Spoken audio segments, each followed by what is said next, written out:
Good morning, everyone. Thank you for joining us for our second day of the Health Literacy Summit. I just have a couple of kind of housekeeping items before we introduce our morning speaker.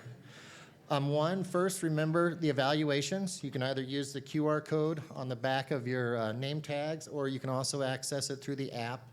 And just remember to fill it out. It does actually save your spot. If you hit the next button, go to a new spot. And so you can fill it out one at a time, as long as you're using the same device every time you access it. Of course, this is our last day for the exhibitors, so please do stop by the exhibitor tables. We've got some great exhibitors this year. And then for those who need continuing education credits, these are being offered by the University of North Texas, and there are directions on page 17 in the program. And there is also some other information if you really want to see a form and things like that at the registration desk. So please feel free to stop by if you have any questions around that. Once again, we want to thank all of our generous sponsors and DHS for their videography support.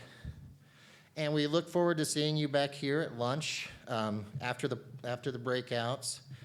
And for certain at 2:15 to welcome our mystery speaker.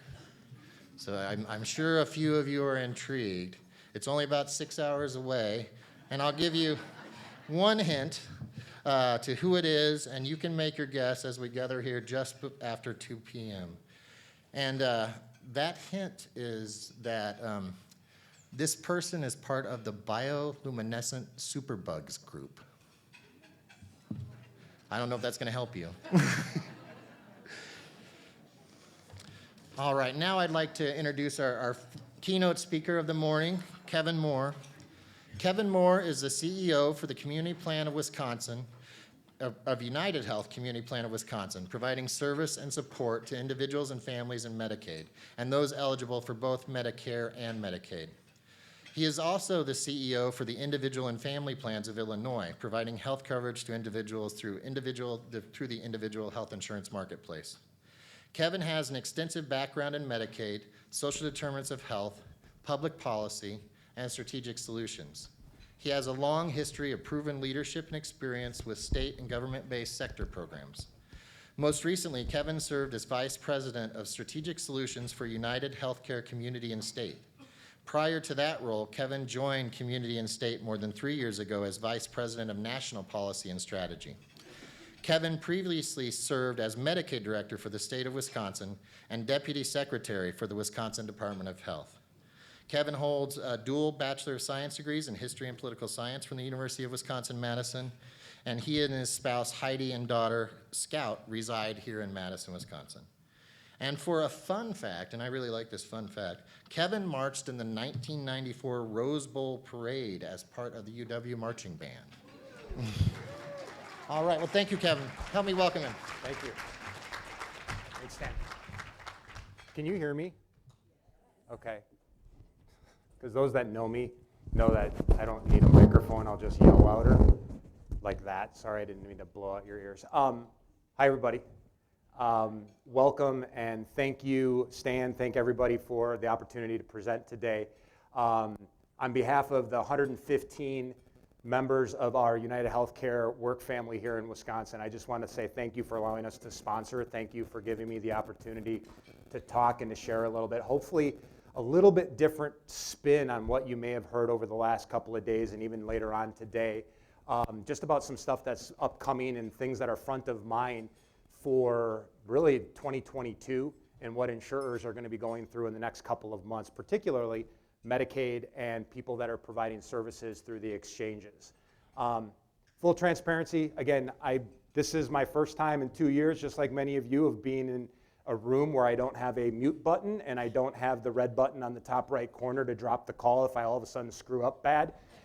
So bear with me today. I think the deck is good, but we'll see. We'll go along with the ride here. So, and Stan taught me how to use the pointer here, so this ought to be fun. Whoop, we go back, right? So what I want to do today is I want to go back in history, and we've all been through this history together. So I hope I'm not re-traumatizing people. But at the same token, I think we got to take a step back to be able to understand where we are point in time, and then figure out where we're going to be going moving forward and what partnerships we need to have. and what literacy looks like moving forward, because there has been a pivot. There's been a pivot for all of us, both personally, professionally, and that pivot is something that we have to be cognizant of, because if we're not aware of it, people are going to fall through cracks. And we're not talking about small cracks. We're talking about big schisms, Grand Canyon schisms, that we have to make sure that we're all advocates to support people in getting, and this is the word you're going to hear me say a lot of times, maintaining coverage. Maintaining coverage, maintaining coverage, maintaining coverage. Because when people fall through the cracks, they don't have coverage, then a lot of the other health literacy opportunities that we have, it's hard to find them. It's hard to find, particularly people on Medicaid, and particular people that are Medicaid and Medicare eligible, or dual eligible, as we like to call them. So what I want to do is I want to go the world before the pandemic. Again, hopefully I'm not going to cause anybody to start to cry, because it was bad enough the first time. I want to talk about during the pandemic, some policy things. Now, some folks in the room are going to be like, Kevin, already know this stuff, fast forward. Please go grab coffee at that point. But for other folks, I think it's really important to know what's been going on in the last 2 years, because there's been a pressure cooker that's been created because of good policy. I'm not going to argue the policy. The policy actually made a ton of sense and still makes a ton of sense. But now we're getting to the next step, which is, okay, how do we release the pressure? And that's really the transition to the new normal. So, the world before the pandemic, and for those that are part of my health plan team that are here, they know that my favorite thing is clip art and PowerPoint. So I just want to make sure everybody knows that the world before the pandemic was all unicorns and rainbows. Okay, good night. See you later. No, in all seriousness, and we all know that this is not true, but we've all had this conversation either with our families, with our loved ones. Remember before March 20th of 2022? Or 2020, actually. This just shows you how fast time flies. Remember what you did the week before? Remember if you actually were traveling for work, what an airport looked like without a mask on? Things were different. They weren't great. We had a lot of challenges, but all of a sudden in the course of a week, everything went different. Everything changed. And for a good reason, because we all of a sudden saw this new threat that was popping up. So again, life before March 20th. What were we focusing on? We were focusing on coverage. We were trying to figure out how to get more people covered. And as a Wisconsin kid from Wauwatosa that went to UW, I did march in the not only the parade, but I also did the halftime show, which I forgot to tell you, or I did tell you, the third best day of my life behind my wedding and then the birth of my daughter was actually that day. Mainly because my mom and dad did the polka on top of a building. Anyway, talk to me afterwards about that one. And my mom and dad aren't here, by the way, right? But we were talking about coverage. We were trying to make sure that people could get coverage. And I bring up the Wisconsin part is because in Wisconsin, we actually do have a pretty good rate of coverage. Now, there's a lot of policy levers. There's a lot of politics to it. But overall, compared to a lot of other states, we've got coverage all the way from zero all the way up to the top. And we've traditionally been a very strong state when it comes to providing coverage. The gaps are real. And we continue to try to refine how to make sure people understand how to get enrolled in Medicaid, how to get into the exchange, how to make sure that commercial coverage is affordable. But overall, coverage was a big thing for us, because once you got covered, once you got either into an insurance plan, a PPO, whatever, however you want to do it, Medicaid, Medicare, the goal was then how do you leverage that? How do you then move to the next step, which educate them on what they got, educate them on their benefits. Things like what we talk about. What's out of network mean? What's in network mean? What is a benefit? What is a premium? What's a COB? I actually am the CEO of the health plan, and I still have to go back through my laundry list of acronyms from time to time because I'm not sure sometimes if it means what I think it means. I take that honestly because I'm a Medicaid guy, and Medicaid, we have PhDs in throwing acronyms at people and then laughing when they don't understand what you're talking about. But overall, though, once you had the coverage, it gave you the format. It gave you a platform for us, whether it be an insurance company, whether it be our partners at the state, or whether it be CBOs, not-for-profits, or even the health literacy networks, to be able to educate people on how to use your benefits, how to go to a doctor. I hate to say it, but what is a PCP? So this was kind of where we were. We were moving along pretty good. And then they kind of took it to the next level, which is, okay, how do we actually take? So once we figure out, okay, I got a PCP, I know what an FQHC is. And by the way, at any time during this conversation, if I use an acronym and you don't get it, please raise your hand and say, what? and I will fill in the blanks because sometimes I forget. So a federally qualified health center. There's my token. How do you actually get people in so that we can then have the next conversation with them, which is, okay, let's get your blood tests done. Let's make sure that we get all of your screenings done. And even before COVID hit, we were taking a look at healthcare through a much different lens. It wasn't just about going to the doctor anymore. University of Wisconsin was a leader in realizing, what do you say, the zip code has more impact on your health than your genetic code. 80% of your health outcomes has nothing to do with the four walls of a clinic. It has to do with where you work, where you sleep, where you play, the house that you live in, the social determinants of health. We were moving in that direction. And things were maybe moving slow, but we were at least moving in that specific area with the goal of how do we improve health. And health, in many regards, was really defined as how do you lower costs? How do we make sure if you're a diabetic that your diabetes is under control? Hypertension, how do you make sure just take your meds? Things like that were really kind of that was the blocking and tackling of what we did each and every day. And then the world during the pandemic. So again, we all remember that week. This is what happened. Thank you very much for my clip art skills. I learned how to rotate a picture 180 degrees upside down. I do charge if anybody wants to learn how to do it. I'm not cheap, but I'm good. Things flipped, okay? Our priorities flipped. Professionally, personally, things became different, mainly because we had an obstacle that none of us knew about. I know personally, I was terrified. How many people here actually wiped off their mail before it came in? How many people left their groceries in the garage for a period of time before they brought them in?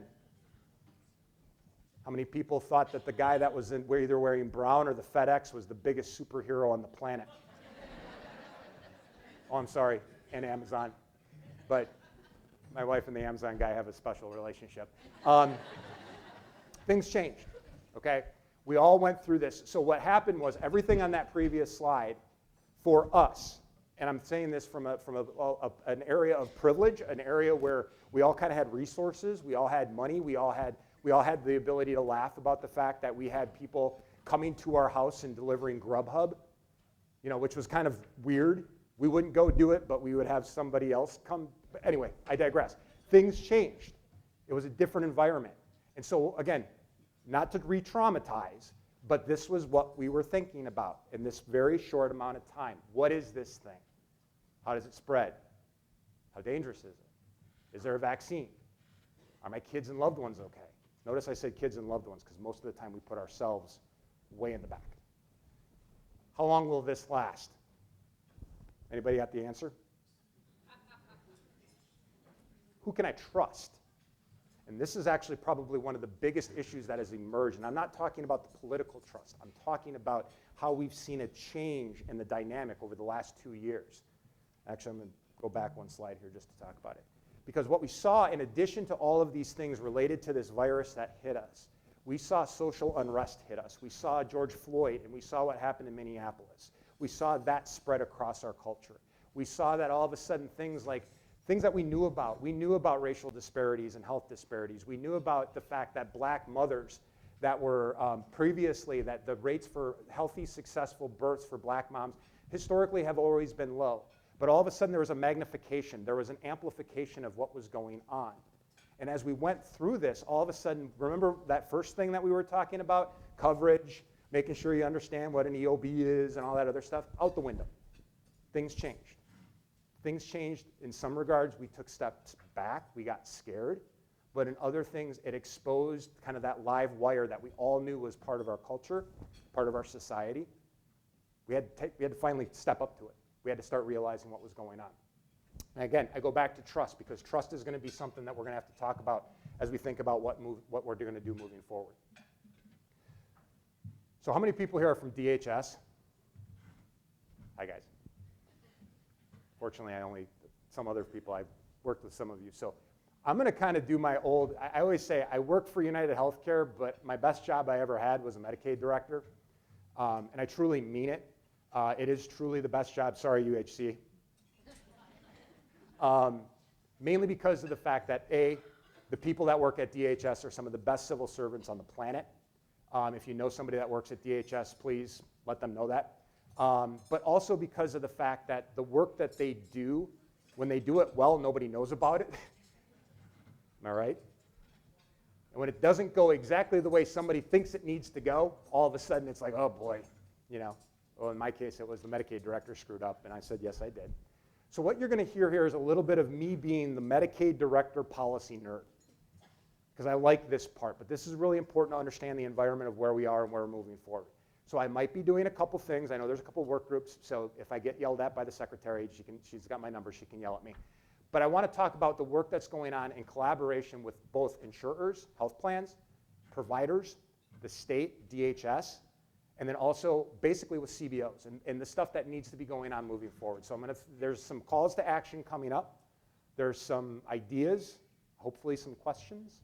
But now we're going to kind of move into some of the policy stuff. And remember I said pressure cooker. I'm going to start to set the stage of what the pressure cooker looks like. So remember, we had COVID hit. We go through all that kind of immediate, what's going to happen. I'm nervous here. What does this mean? Who do I trust? Things like that. Federal government takes action. One of the first things that they did is they basically passed the Families First Coronavirus Response Act, FCRA, again, the world's worst acronym that you can ask for. But part of the issue here was, and Medicaid's always been this tool. The federal government used Medicaid as the vehicle to basically do two things: maintain coverage for individuals and to also pump additional resources to the state. Now, without getting into the Medicaid Finance 101 part, because then at that point the whole room will run out the window. But primarily, Medicaid's paid for by two buckets of cash. There's the bucket that is the state tax dollars and the bucket that's the federal tax dollars. And federal policymakers can basically say, look, we're going to pay more out of the federal bucket, less out of the state bucket, or more out of the federal bucket, the same at the state bucket to keep more cash in the system. And that's what's happened. It's happened through the pandemic. It happened through 2008 with the economic downturn. Medicaid has been the engine to do this. But in order to get the money, we had to make sure that states kept their eligibility. Couldn't drop people. So what happened was you had to maintain eligibility standards. This means that if you were eligible on, I believe it was the 17th of March, if I remember correctly what the date was, you had to keep that person on the rolls. Even if they went from 100% of federal poverty level to winning the lottery, still on the rolls. There were only three things that you could do to get somebody off of Medicaid after this bill was passed. A, the person voluntarily disenrolled, said, look, I'm out, I don't want to be on it. Two, moved out of state, and that was an admission that they moved out of state. And then three, and for those that know Kitty Rhodes, my old mentor, she used to say, whenever we talk about long-term care, she used to say celestial disenrollment in the program, AKA when somebody passed away. So there's my homage to you, boss. So those are the only three ways. Everybody else, though, if you were on Medicaid, even if you had private coverage, even if you were, for the most part, they stayed on Medicaid, which is a good thing because they wanted to make sure that people had a nexus, that we had dollars going in, particularly with the game plan of how do we do testing and how do we continue to move forward once we get a vaccine. What's the vehicle to be able to do that? Again, again, same thing here. There's some premium changes that were in the policy. No cost sharing. Again, this was a big deal. Medicaid was, again, kind of the front runner. You saw this eventually evolve into commercial. And then, again, as I said, you couldn't terminate individuals during the emergency period. We are still in the public health emergency period. It gets renewed every 90 days by the Secretary of the Department of Health and Human Services in Washington, D.C. Not our secretary, but the one out in D.C. And we are now waiting. In theory, the public health emergency will end on July 15th, 16th-ish, one of those 2 days. That's at least when it's slated to end. It could be extended again. So you can kind of see right now how we're playing this game of we don't know how much longer this is going to go on. So that's where we are. That's the pressure cooker. So you can imagine now we've got people in Medicaid. Nobody's coming off of Medicaid. That's a good thing. We've seen enrollment go up. You can see here Medicaid enrollment over the last 2 years. Nationally, we've seen a 13.6 million new Medicaid members in the country. You've seen in Wisconsin alone a 24.2% increase during the same time frame. Now, keeping in mind, if you take a look at the different populations, most of those are going to be kids, parents and caretakers, childless adults. Those are individuals that traditionally may have churned in and out of the program. Right now they churn in, but they don't churn off. So you see kind of this growth pattern moving forward. But now, as we move forward and things are getting better, we've got people, we're in a room together, right? I'm not saying we're out of the weeds. None of us are going to say that anymore. But now all of a sudden we're starting to wonder what happens when the public health emergency ends. Where do we go from here? So now we're trying to figure out, how do we get all of these people redetermined? So from a literacy perspective, now, remember what we were talking about? Let me see if this works. That. Now we got to add this to it. Now we've got to figure out how to renew. I'm assuming it's 1.5. I looked at the latest numbers-ish. It's the problem when I know where all the data is, I can kind of pull it out. Yeah, 1.5 million Medicaid members that we need to redetermine. Now, there's a lot of different ways to do it, but fundamentally, they all have to go back through. They have to go through the system again to make sure that they're eligible. Now, we've been doing some of this. Some of this stuff is still working. But overall, we have to figure out that.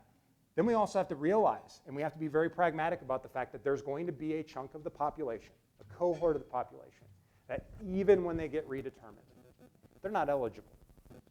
But remember, we go back to our old playbook of what's the number one thing we want to do. We want to maintain coverage. So how do we plug these people into the exchange? How do we get them coverage through an individual and family plan is what we call it at United. How does that connection work? Now, on a piece of paper, it's like, okay, Kevin is eligible, Medicaid. Kevin is not eligible, healthcare.gov. I can assure you it's not that easy. But we still need to figure out, because that's assuming that Kevin knows that I've actually made the step. I've made that first engagement to go and redetermine my eligibility. But for some folks, let's be honest, it's been maybe 3 years before they've gone through this process. Anybody here remember what you were doing 3 years ago? Anybody want to think about that at 50% of the federal poverty level? Thinking about all of the housing issues and all the healthcare issues that you've gone through? It's a different game. It's not so easy. It's not a piece of paper anymore. Now you're playing four-dimensional chess, trying to figure out if you can catch somebody. How do you actually get them to engage, knowing that ultimately we want to keep them covered? So, how am I doing on time? Pretty good? Okay, great. This might be the slide I get in trouble with DHS, but oh well. Call to action. My ask of everybody in the room is learn about these websites. Don't do anything yet, because we're still working through some stuff. But learn about, particularly take a look at the DHS website on what they call the emergency unwinding. Learn about the vernacular, learn about the different processes, learn about things like what's an income maintenance agency. Mainly because there's a lot of great people here that are going to run through a lot of different cases over the course of the next year. Make sure that you understand what that looks like. Understand what access.wi.gov. And again, if you have a chance, I'm a big QR code nerd. It does work. I've checked it a couple of times. But make sure that you understand it, mainly because as your agencies, personally, whatever it might be, if you know somebody that's on family care, somebody that's on senior care, someone that's on Badger care. I did call it Cheese Care at one point for a group, just because it kind of there was a non-Wisconsin group, and they just think that we're all cheeseheads anyway, so you just lean into it, right? But if you know somebody, make sure that they're going through, make sure that they're aware of what's going on, because while the workload is going to be huge, there's a couple, I missed the punchline on this. This is what happens when you try to do, there we go. The blue box is really probably one of the biggest issues that we're going to kind of have to tackle in the next however many months or weeks or days that we have to go forward. And again, this isn't about health literacy. This isn't about explanation of benefits. This isn't about a PCP. This is about, does Kevin Moore's email address work? Does his mailing address work? Now, for those of us that know about Milwaukee, is it 1220? What's Miles' address? I can always forget it. 1220 West Valete. Thank you. 1220 West Valete is where the Milwaukee Enrollment Services Agency is in Milwaukee. All of the Milwaukee County eligibility runs through that. It's state run. As you can imagine, most of the volume goes in. A lot of members have their address at 1220 Westphalia. So when you send them a piece of mail, it's going to that agency. Now, hopefully they come in to get their mail, but if they're already there, they're probably already going to have an opportunity to get re-enrolled. Where are they in the community? Do we have the right address for them? Do we have a phone number? Do we have an email address? I'm not going to say the word text messaging because text messaging is even harder though. Because again, do they have data? Do they have minutes? All of the other things. But fundamentally, we've got this thing where as we move forward and the PHE ends, and states then can start to redetermine, having this information, knowing all of these different resources, is going to make us all kind of elements of the redetermination process in support of the state of Wisconsin, in support of DHS. Full transparency, in support of me as a health plan CEO, so that my members know if they have a touch point with you, look, doesn't matter about United Healthcare, go make sure that you're still eligible for the program. Keep your eligibility, because then that allows us to have them continue to stay in the system. It allows us to continue to educate. And again, if we go back to this slide, we want to get back to this. We want to get back to the left side. But actually, the left side is wrong, because one of the things that we have to remember is we have to learn from what's happened over the last 2 years. So I wrote this slide, and then I realized it was wrong, and I had already sent it to Stan. So here's my amendment. There's a fourth bucket here. The fourth bucket is about equity, and I'm talking health and racial equity. The fourth bucket is about social justice. It's about looking at things through the lens of demographics. My team laughs at me, not this team, because these guys are great, but are we looking at everything through the lens of race and ethnicity? Are we looking at claims data through race and ethnicity? Are we looking at appeals and grievances through that lens? And I'll be honest with you, a lot of folks don't have the systems to be able to do that work. We're not built that way. We're built to cut claims. We're built to do a case management or a care management platform. But this is the new version of where we need to go. And thinking about the education process of thinking about what equity looks like, or being a anti-racist organization, which I'm very blessed that my health plan and our DE&I council has actually embraced being an anti-racist organization. How do we empower our team to be more community driven? How do we actually take a step back as being United Healthcare? Because, you know, we are a Fortune 5 company. How can we be more humble because we don't know the answer? How can we be vulnerable so that we can understand and listen and amplify the work that you do with our members, so that when we get a person that calls in with an issue, we can not only educate them on their PCP, we can not only educate them on their explanation of benefits, we can also then figure out, wait a minute here, you're part of a population that has a disparity that we need to figure out. We need to connect you with a different provider. We need to look at where we're sending you for your primary care doctor. One story that for us has been a big change is just the fact that we do auto assignment for primary care for a lot of our members. So they get a letter from us saying, Kevin Moore, congratulations, you go to whichever PCP. We've got examples of people on the south side of Milwaukee that are part of the Latino community. And for those that know, 16th Street Community Health Center is one of the largest Latino-based Spanish-speaking FQHCs. We actually have people that are auto-assigned to the north side of Milwaukee. I don't know. The question was why? There's a reason for it, but that's the part where if you weren't looking through that lens, it would have just been another auto sign. But all of a sudden, when you start looking at how we actually make those assignments, or I was talking to one FQHC last week, I said, did you know that there's 500 of my members that are in the zip code of your FQHC that literally probably drive past your FQHC every day? And she looked at me, she goes, no. I said, guess what? A lot of them are assigned to an FQHC completely across town. So that's the types of change that needs to happen, and the education that needs to happen, not just to our members, not just to the patients, not just to your clients, but to us as an industry and as a sector.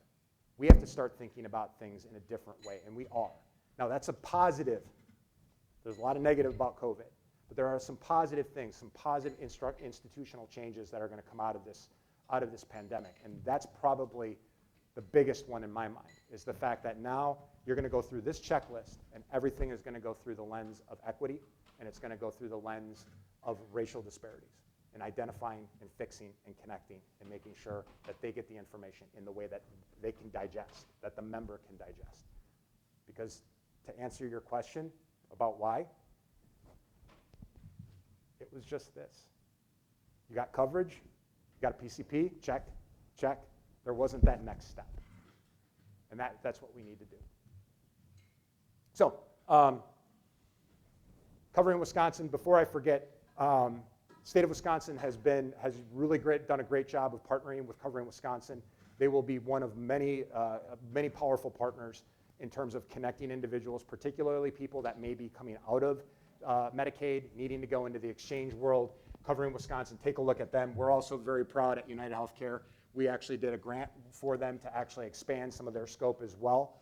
So we're very excited about that. Healthcare.gov, everybody knows about that one. But again, another resource for an individual who might say, look, I want to maintain my coverage. Income maintenance offices, and then, again, call to action. I will say this. I've done, before I came back home to be the CEO of the health plan here, I got to go and meet a lot of people in a lot of different states' Medicaid program. And I'll say two things, and this is not butt kissing. And I'm not going to say this because there was a Medicaid director in 2014 that was really, really good. I'm not going to say that either, but I did. Wisconsin Medicaid program is really sound. We are a strong state with a strong program. A lot of that's driven because of a strong state agency and some great state people that understand and are passionate about the program. I also say that because our systems, while not perfect, are a heck of a lot better than what a lot of other states are going to go through. Access is one of them. The fact that we have an integrated eligibility system, while not perfect, it puts us light years ahead of other states that are going to have to go through this process, where SNAP benefits are done over here, food shares over here, Medicaid's over here, child care is over there. Wisconsin's all in one roof. So we've done over the course of probably 2 decades, continued to work to build that infrastructure. So we got some positive parts. We got some technology that's going to be in our favor. But again, the call to action is, from a literacy perspective, we need to learn about eligibility. We need to understand the different connection points, because if we keep people eligible, we keep people in the programs that they are eligible for, we direct them to where they can actually continue their coverage, all of the great work that you do day in and day out will keep them in that ecosystem. So again, I go back to the beginning. Big schism, we want to make it smaller. And that's why I appreciate the opportunity to talk to you today, because you're going to be a critical partner in bringing the Grand Canyon a little bit smaller. So with that, I've got 40 minutes. Crushed it. I think I've got time for questions, comments, concerns. Where's my high school biology teacher said, I don't care, which I thought was really odd. But I'm going to pick on you just because you called me out before. So I have a microphone, so I'm going to pass this. Raise your hand, whoever. Okay. Oh, it's Margaret.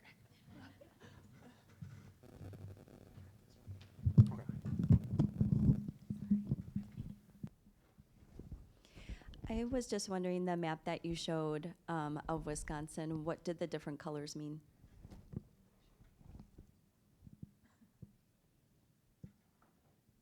they're to delineate one from the other. Good job. No. It's just to show, wait a minute, is it this one? Oh, yeah.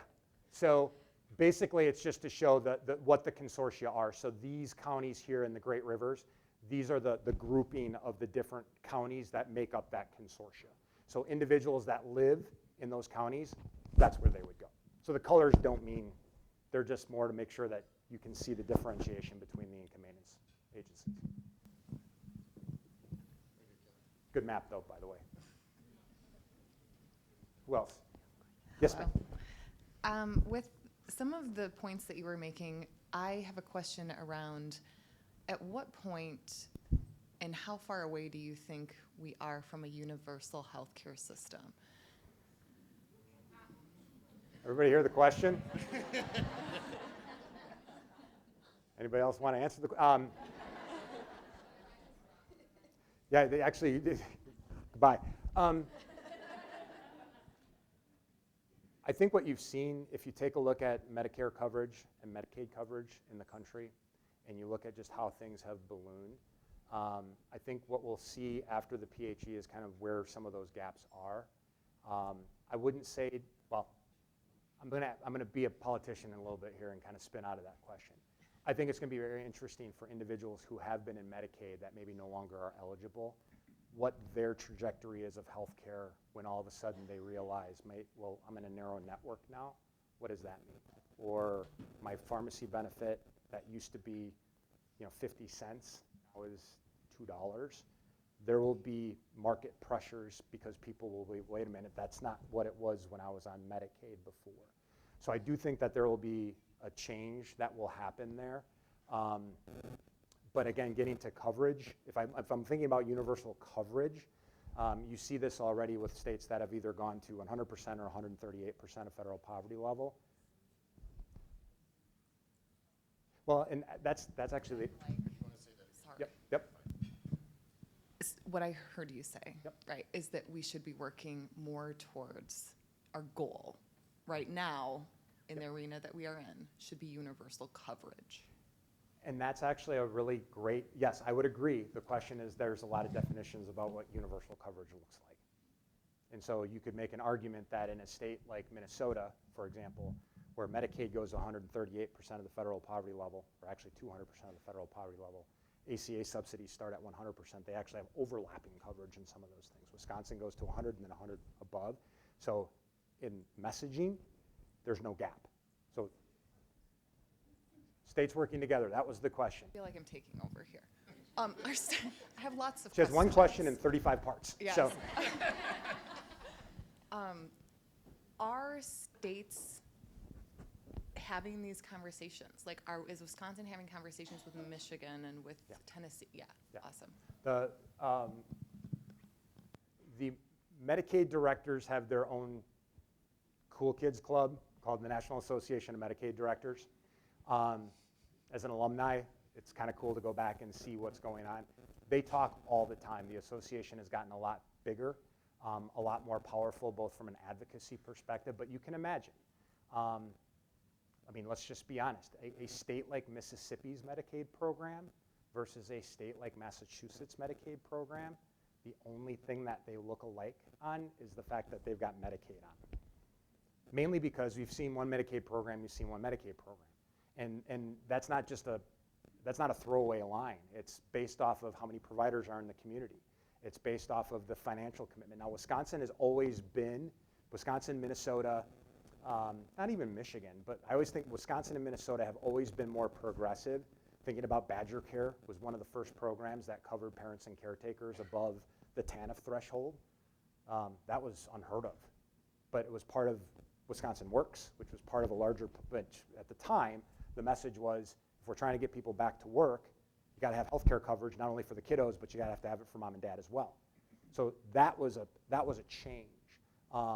Even some of the eligibility standards we have in Wisconsin are higher than other states. Don't quote me on this. Boy, there's a lead, so turn the video camera off. There are some states down south that are still tethered, their TANF program is still tethered to the TANF federal poverty level, which, if I'm not mistaken, some of those states are still at 17, 18, 19%, and yes, that's 17, 18, 19. Well, that's precisely it. The program is long gone, but they've institutionalized that. So, TANF is the Temporary Assistance for Needy Families, right, Aaron? Okay, thank you. Aaron's my guru on this. It is the evolution of what welfare turned into back in 1996 through welfare reform. That was the block grant to states, but the eligibility, this is another thing, eligibility with Medicaid and other programs has always had kind of this interwoven part where states have Medicaid eligibility tied to what TANF standards were, which, to your point, haven't changed. It's been a long time since '96, so that the dollar amounts have shifted. But again, a conversation between a Medicaid director in Wisconsin and a Medicaid director in Mississippi,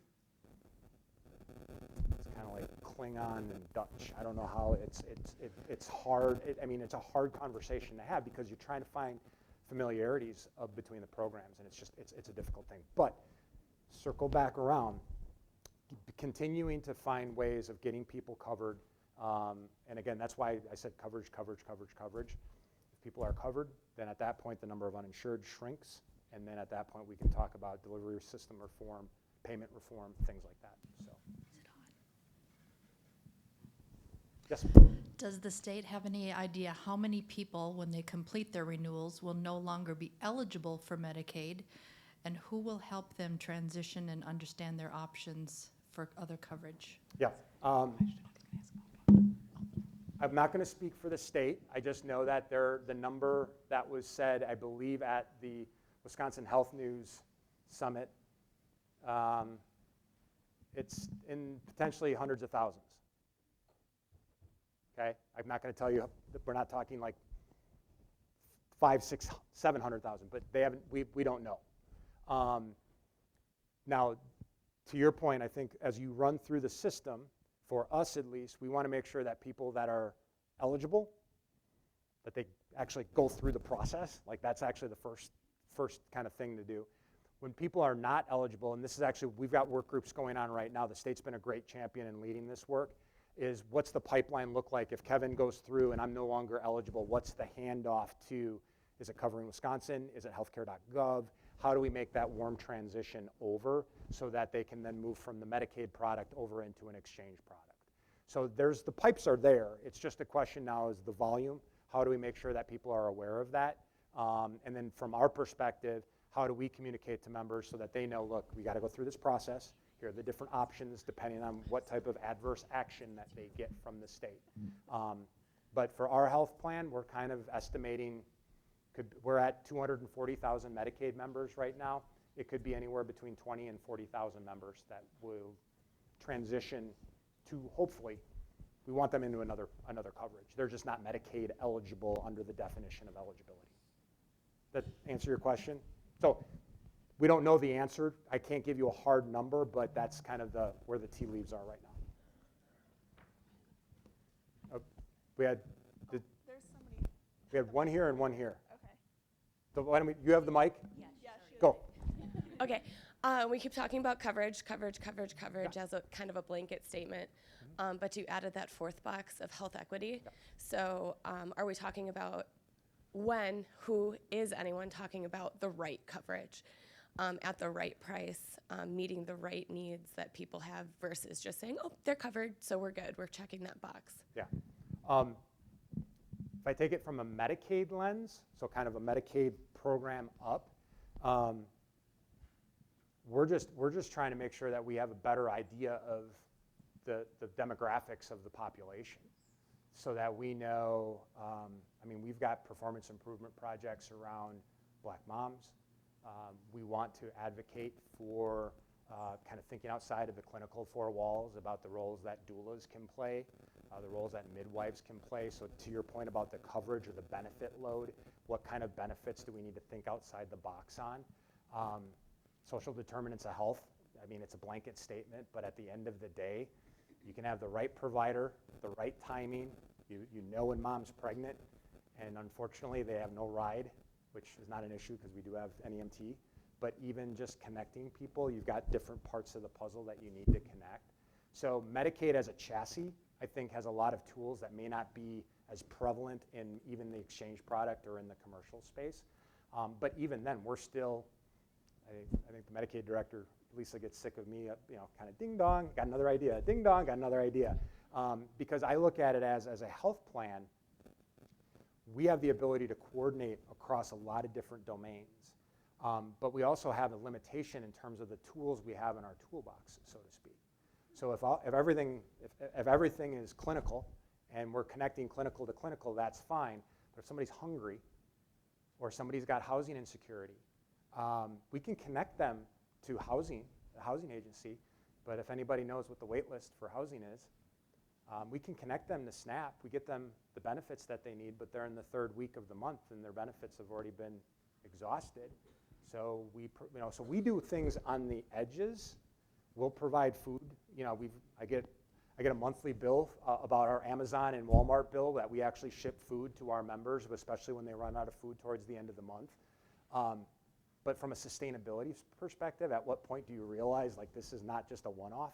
This is actually more of a systemic issue. So then when you look at it through zip code, when you look at it through demographics then, and then I don't want to lose sight of the fact that from a provider perspective, we just also in some parts of the state, we are consistently trying to find providers that align and are actually culturally concordant with our membership. And that's hard. I was on a conference 2 weeks ago, and I think there were 2 women in the room that both said that they were the only, I think she said she was the only, one of the only black doulas in her zip code. And I'm like, okay, well, I've got like a couple hundred potential members that could use that benefit. How do we, so we have an infrastructure issue as well. So when we identify stuff, we also have to make sure that we're supporting that because, again, that gets into living wage, that gets into a lot of other things. So it's all, it's not easy, but at least now it's front and center. It's no longer something where it's a paper that gets published once every couple of months or every year. Now it's like, I mean, we even, within our health plan, we took the quality team and we actually moved them into a population health team. Quality is a key component of it, but we're hiring data people to look at data through a different lens. We're hiring quality people to look at things through the lens of race and disparities that 4 or 5 years ago, it would have been just coverage, check, check, check. So we can do better, and we're making those investments, but it's going to be a while. Which probably isn't the answer that you wanted to hear, but at least we're moving. I have a question on when can people start looking at eligibility? Is that something they can do now, or do they have to wait until they go through the system? Well, right now they can't do the actual eligibility redetermination until, I believe it's the month after the PHE ends. So anything that happens right now is really basically environmental. It's just making sure email's up to date, addresses are up to date, so that when actually the process opens, that when we send a piece of mail saying, or us or the state or whomever, that it doesn't get returned back to us, or when we send a call, that the call gets through to somebody. So it's really, and again, I want to be very cautious because it's not, we're kind of, I would say go to that website at the state that all of the messaging is there, because I do think the other part, I neglected to say this, the reason why we're working with the state, not just us, but other health plans, we want to make sure that the messaging and what we say is in alignment with each other. If we say X, providers say Y, CBOs say purple, okay, forget it. None of you all know what the hell you're talking about, so I'm not going to do action. So if we are all saying the same thing, how many times you have to say something, advertising 101, you got to continue to say the same thing over and over again. We need to make sure that we're really aligned with where the state's messaging is. And then for us, again, we have different relationships with our members, so how can we take it one step further? But right now, that's still on hold, mainly because the PHE is still in effect. And it could end in the middle of July, and it could end 90 days after that. So that's the hard part about this, is you're sitting at the starting line ready to go, but you're not really sure when the starting gun's going to go off. So, yes. Hi. You mentioned earlier something about working with CBOs, community-based organizations, and I guess I'm just wondering, like, this is all coming up, and there's all these people out there that are about to get, reassessed and are going to need some education, and so I'm just wondering in what ways you're engaging the communities through CBOs or other ways to sort of give them a heads up and some education as to what's coming and what they need to learn and do. Totally. We actually, as part of our process, we will look at providers. We will make sure that, our messaging, all of our messaging, this is butt kissing on this one, goes through the state, because we have to get everything approved by the state. So that's a great thing that Wisconsin has, to be able to make sure that our messaging is in line. But once we get the messaging ready to go, then we'll communicate to providers and say, look, as somebody walks through your door, know that this is the opportunity. We've got a list of community-based organizations that we work with. Either we do sponsorships through, or we've got relationships. Some of my team that's here today, they are active in the community. So it's here's a piece of information. Here's a QR code. And it will be all hands on deck. It's not just going to be United, because for us, if it's a United member, great. If it's somebody from Anthem, fantastic. If it's somebody from Quartz, just get them in the system, make sure they're at the right place at the right time to be able to do that. So, but the challenge right now is that we want to make sure that it's controlled. The message rollout needs to be done. It needs to be coordinated. And so the state's looking at what their plan is. Then we're looking at that saying, okay, where do we have gaps? Where can we augment so that you're not having, how many people here the weekend before an election get 5 pieces of mail all at the same time? And what's the actual speed between that and the garbage? It's like that. That's what we want to avoid. We want to make sure that there's kind of a consistent burn. Now keep in mind too, and I didn't say this, it's in the deck. Don't think that this is ready, bang, go. Okay, this is going to be a 1-year process. Former Medicaid Director Jim Jones, which now this is going to be, we're going to memorialize this. We might get tattoos on this.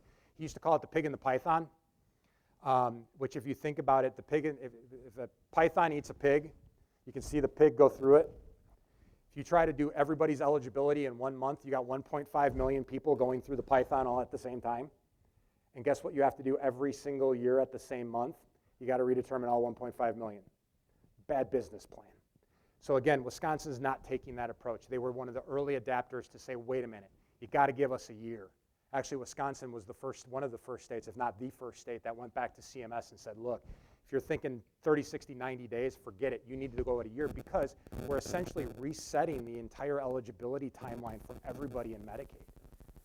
So if we do this right, 1/12, 1/12, 1/12, 1/12, then the income maintenance offices are not overwhelmed. Then we can communicate in the right time frame. Boom, boom, boom, boom, boom.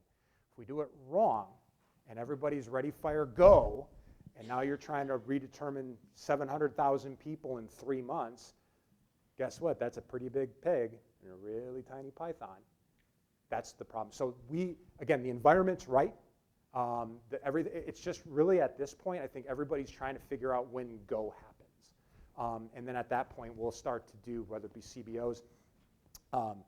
We were even working with the state. One of the issues we brought up was provider communication.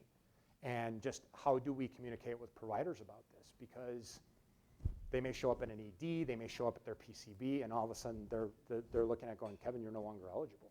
Well, time out. What's the pathway look like? And again, doing it in the right way. We don't want them all of a sudden to kind of walk out of that location without a game plan. We want them to stay engaged.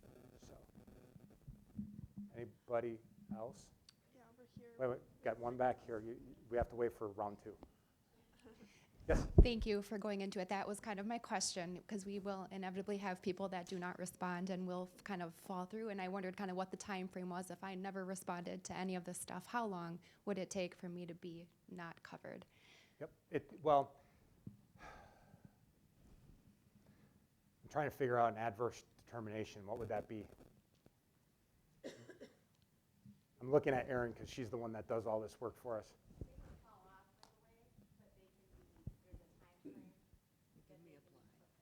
There you go.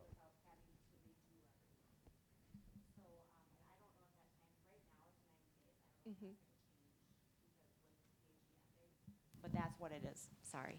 That's what it is right now. So if somebody falls off, and that what Kevin said is usually what happens. They'll show up at meeting, you guys are meeting with one of your clients, right? They have no idea they don't have coverage. So they missed a review. Usually they have bad information in their contacts. And so if it's within that 90 days, they can call back into the consortium or go on Access without doing a new application. Otherwise, they have to start over and do a new application. And that's the communication. So we got to take Erin's brain, put it on a piece of paper, and then continue. Because eligibility is not easy. Because that's actually a clean case. Right. When you start thinking about some others, it gets more complicated. But again, we want to make sure that everybody's saying the same thing, so that as a CBO or as a provider or even as a member, that they understand, okay, got it. That's what we need to do. So, yep. Anybody else? The hour of 9 o'clock having occurred. I don't want to take too much time here. Yeah, can you take that a step further or elaborate a little bit more? So you said you don't want to re-enroll or reinstate everybody right away. Yep. So you're going to space this out. How does that juxtapose with this urgency that you just talked about? I mean, they lose their coverage, but you've got a great plan, but how do those two intersect? So think of it as it's a rolling thing, right? So what'll happen is month one, there's going to be, well, it's not as easy as this, but you'll have, let's play it simple here. 1/12 will go through the process, and then there'll be kind of the on deck and then in the hole, using the baseball analogy. So then the person up to bat, that cohort up to bat, we run through them, and then the next month, and then everybody, it's a moving thing through that first month. Now, what happens is it basically goes back to how we used to do it. There was always a rolling, every year you went back through and got your redetermination done. There are a couple of curveballs in there. There's actually I think good things. There are ways that the state can do for certain populations. They can do what's called an administrative redetermination, which means it's a lot easier for people that we know that they're going to be eligible again. So just let's move a little along.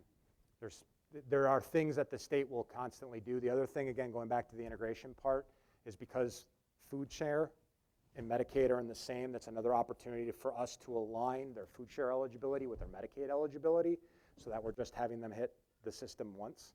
That's another thing that Wisconsin can do because it's all the same system. But that rolling part is 1/12. In my mind, I always think 1/12, 1/12, 1/12, 1/12. And then it just rinse and repeat through that first year to get people back into the system. It'll be after, essentially, we'll probably know after 15, 16 months because you'll go through 1 year and then you'll have the tail end. That's when we'll be able to know what success looks like. If I don't think success is the word. We'll know where we are. Good grief. Should have just had a Q&A question, Donahue style, which half the room got the joke and the other half didn't. So This is probably not for you, but calling the consortiums, if anybody's ever done it, is a long wait, just like lots of things. But I hope that they increase the staff at, statewide, multiple consortiums to try to help with the influx of calls, hopefully influx of calls that they will get. this is probably, at least in the short term, because then it's just about the individual taking care of their case. But yeah, and again, that's part of the reason why we want to be very thoughtful about this, because we actually last week I was the director of the National Association of Medicaid Directors was saying that, not in Wisconsin, but in one state, 40% of their eligibility workforce had never done an eligibility case. That's not going to happen here. I mean, Wisconsin's got a different system. But even then, we're going to have to kick the dust off. And that's part of the reason why I think the state's been so proactive in trying to bring people together early. We're working through work plans. We're working through messaging plans, those types of things. It's also why I think you see the industry kind of saying, okay, how can we help? We want to be eager. We've got resources. We've got capacity. But those resources and capacities need to be aligned because we all have the same goal. We want people that are eligible to remain eligible. We want people that are no longer eligible connected to the next step so that they can maintain coverage. And then at that point, we can then figure out what the new normal looks like. Stan, how are we doing on time? We got time for about one more question. Okay. Or two. We'll do two more. I'll hang around too so you can catch me. Yes. I have learned through my work that not all people know not only not how to use, but what a QR code is, especially probably people who may be in this situation. So while you're waiting for the public health emergency to end, I mean, that is something that people can start educating people and CBOs and clients and all of you so they know what a great thing this is. A lot of them have phones, but being able to use it and knowing how to use it and that you can use it and what it is, that's a health literacy step. It completely is. And one of the things I think that we are learning as well, it's part of the reason why, as we think about how we communicate, Medicaid members are mobile, period.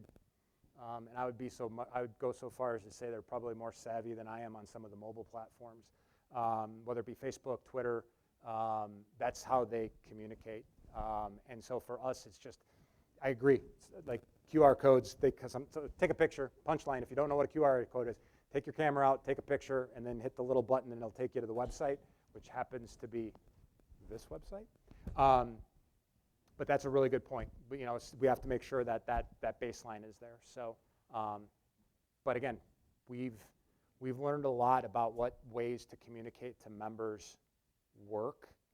And again, we have to make sure that we're not making assumptions, that at the end of the day, QR codes, email, all of these different venues, again, it's all of the above. Everything needs to be on the table to make sure people know how to get access, how to make sure that they're getting covered, their eligibility is being redetermined. So where'd Stan go? One more.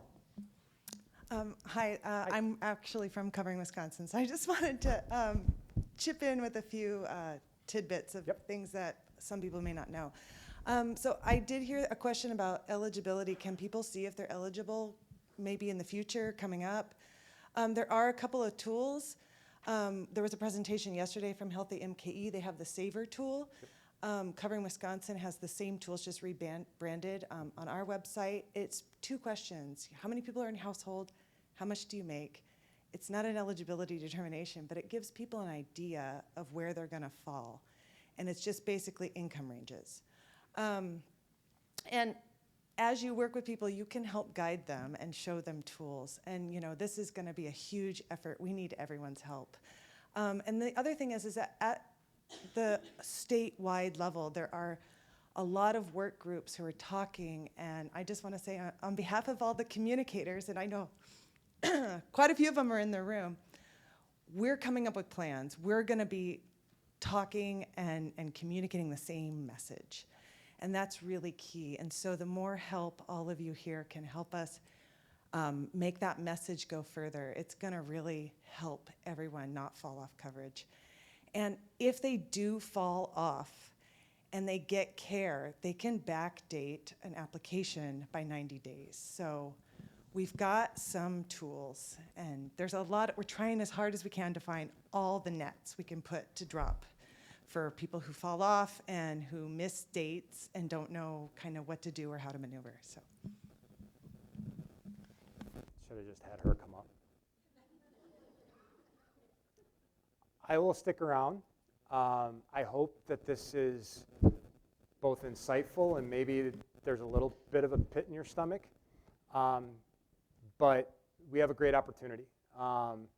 It's going to be hard, but I'm going to just echo. If we're all pulling in the same direction, it's going to be a challenge.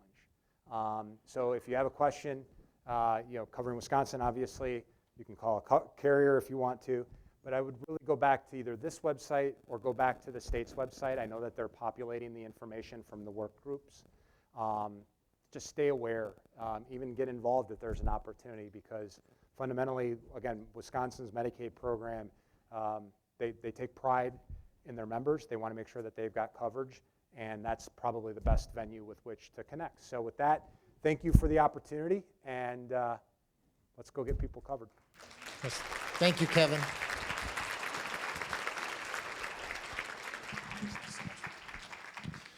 And so now we'll be going into our next group of breakouts. So remember your numbers.